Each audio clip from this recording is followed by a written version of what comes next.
Hi ಎಲ್ರಿಗೂ. ಇವತ್ತು ನವರಾತ್ರಿಯ 2ನೇ ದಿನ. ನಾವು ಹೇಗೆ ನವರಾತ್ರಿಯ ದಿನ ಕಳೆದು ನೋಡೋಣ. ನೋಡಿ, ಎಲ್ಲರೂ ಕೆಂಪು ಬಣ್ಣದ ಸೀರೆಯಲ್ಲಿ ನವರಾತ್ರಿಗೆ ಸಂಜೆ ದೇವಸ್ಥಾನಕ್ಕೆ ಹೋಗಲಿಕ್ಕೆ ತಯಾರಾಗಿದೆ. ಬನ್ನಿ ಹೋಗೋಣ. ನೋಡಿ, ದೇವಸ್ಥಾನಕ್ಕೆ ತಲುಪಿದ್ದೇವೀಗ.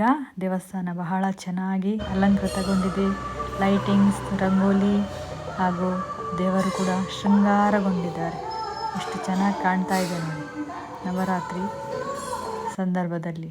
ನೋಡಿ, ದುರ್ಗಾದೇವಿ, ಗಣಪತಿ ದೇವರು ಬಹಳ ಚೆನ್ನಾಗಿ ಅಲಂಕೃತಗೊಂಡಿದ್ದಾರೆ.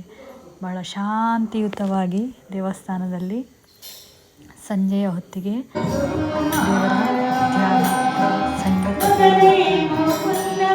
ಭಜನೆಗೋಸ್ಕರ ಇಲ್ಲಿ ದೀಪವನ್ನು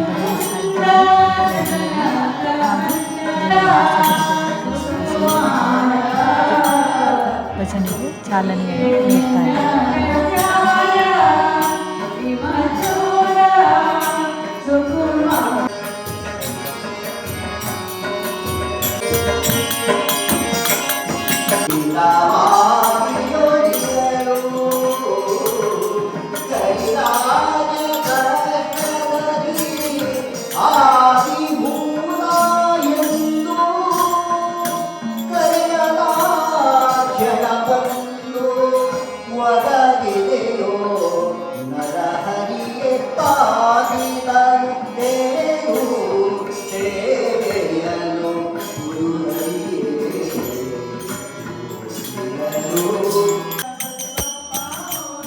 ನೋಡಿ, ಪುಟ್ಟ ಮಕ್ಕಳು ಸಹ ಎಷ್ಟು ಚೆನ್ನಾಗಿ ಭಜನೆಯಲ್ಲಿ ತಲ್ಲೀನರಾಗಿದ್ದಾರೆ.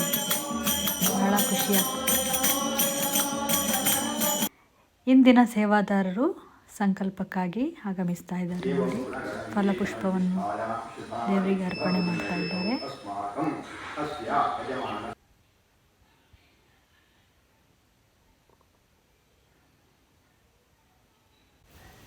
ದುರ್ಗಾದೇವಿಯ ಮುಂಭಾಗದ ದೀಪವನ್ನು ಕೂಡ ಪ್ರಜ್ವಲಿಸ್ತಾ ಇದ್ದಾರೆ. ಈಗ ಗಣಪತಿ ದೇವರ ಪೂಜೆ ನೆರವೇರ್ತಾ ಇದೆ. ಎಲ್ಲ ಭಕ್ತಾದಿಗಳು ಪೂಜೆಯಲ್ಲಿ ಸಂಪೂರ್ಣವಾಗಿ ಪಾಲ್ಗೊಳ್ತಾ ಇದ್ದಾರೆ. ಮಕ್ಕಳು ಚಂಡೆ ನಾದದೊಂದಿಗೆ ಸೇರಿಕೊಳ್ತಾ ಇದ್ದಾರೆ. ನೋಡಿ, ನೂರಾರು ಸಂಖ್ಯೆಯಲ್ಲಿ ಜನ ಸೇರಿದ್ದಾರೆ. ಪುಟ್ಟ ಮಕ್ಕಳು ತಾಳದೊಂದಿಗೆ ಎಷ್ಟು ತಲ್ಲೀನರಾಗಿದ್ದಾರೆ. ಹಾಗೆ ನಂತರ ದುರ್ಗಾದೇವಿಯ ಪೂಜೆಯ ಸಮಯ.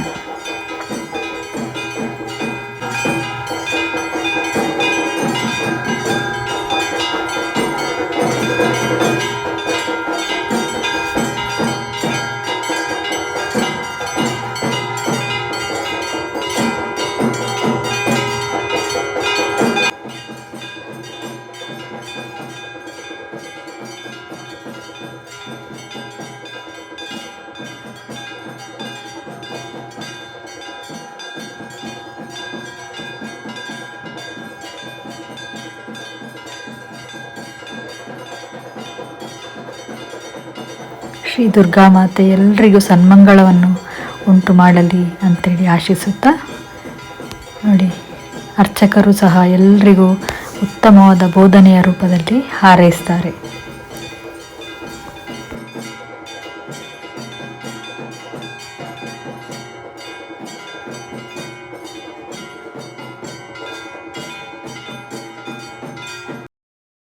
ಇಂದಿನ ಸೇವಾರ್ಥಿಗಳು ಪ್ರಸಾದವನ್ನು ಸ್ವೀಕರಿಸ್ತಾ ಇದ್ದಾರೆ. ನಂತರ ನಾವೆಲ್ಲ ಬಂದಂತಹ ಮಹಿಳೆಯರು ಇವತ್ತು ಕೆಂಪು ಬಣ್ಣದ ಸೀರೆಯೊಂದಿಗೆ ಪುಟ್ಟದಾದ ಒಂದು ಫೋಟೋ ಸೆಷನ್ ಖುಷಿಗೋಸ್ಕರ. ನೋಡಿ, ಎಲ್ಲರೂ ಕೆಂಪು ಸೀರೆಯನ್ನು ಉಟ್ಟುಕೊಂಡು ಖುಷಿಯಿಂದ ಫೋಟೋ ತೆಗೆಸ್ಕೊಳ್ತಾ ಇದ್ದೇವೆ. ದೇವರ ಧ್ಯಾನದೊಂದಿಗೆ, ದೇವರ ಪೂಜೆಯೊಂದಿಗೆ ನಾವು ಕೂಡ ಒಂದು ಸಂತೋಷದಿಂದ ಇರಲಿಕ್ಕೋಸ್ಕರ ಒಂದು ಫೋಟೋ ಸೆಷನ್.